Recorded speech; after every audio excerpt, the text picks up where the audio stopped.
চাঁদপুরের মতলব দক্ষিণ উপজেলার পৌর এলাকার ৪ নম্বর ওয়ার্ডের চরমুকুন্দির বাসিন্দা উম্মে হানি ফাইমা আক্তার ২ মাস আগে বিয়ে করেন কোরিয়ান প্রবাসী নাইম খানকে।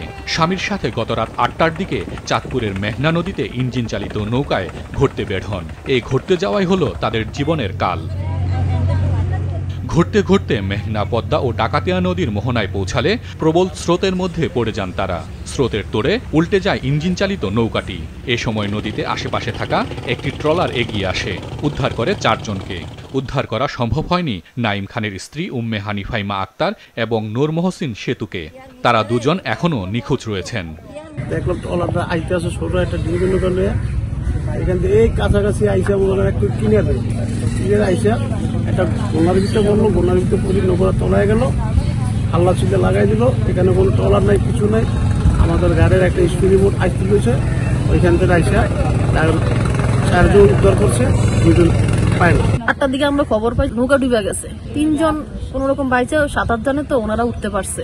শুধু আমার বোন নাই, আরেকজনের ওয়াইফ নাই, এই 2 জনেরই পায় না।